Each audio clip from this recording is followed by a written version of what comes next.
and welcome to New Racing Tutorials. My name is Lloyd James and today we'll go over response surface optimization of ANSYS simulations. For this example, I have a basic side pod model that has already been parameterized and there is already some mesh work been done to ensure the results are somewhat reasonable. As always when dealing with parameter sets, Creo is already open to prevent any funky business from happening while ANSYS tries to open it when changing parameters.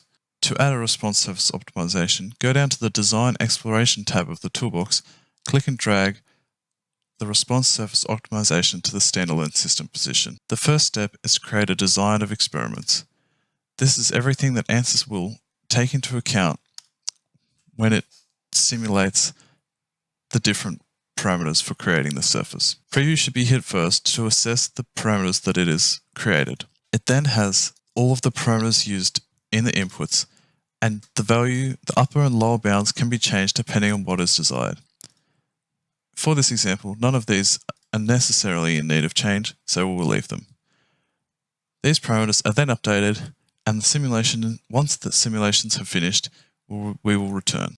2,000 years later. Now that's done, we can look at generating the response surface. For our users, it's literally as simple as hitting update. Now the response surface has been completed, we can take a quick look at it.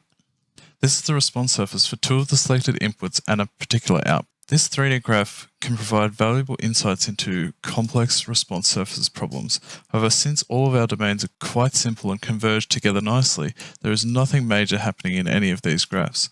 They can all be analysed separately and extracted for use in the design judging events if it's felt the optimization must be justified in some manner. Now the response surface is finished, we can move on to the optimization step. To begin optimization, select the Objectives and Constraints tab.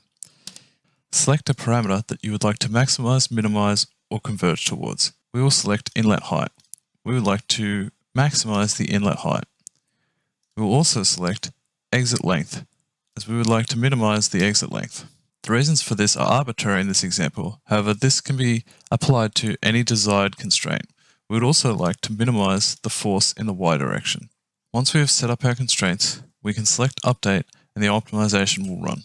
With the optimization complete, we can now view the candidate points in some detail. These candidate points are what ANSYS has selected as the most optimal meeting place between those three different. These points are the most optimal meeting point between the three criteria. Since our criteria were relatively similar, they were not too competing. All the points are very similar. To finalize the optimization, right-click on the candidate point and select Verify by Design Point Update, as these parameter values are selected from the response surface, not actual simulations. The verification runs the simulation with these parameters and provides a representation of how close this approximation was to what the actual results from the simulation are.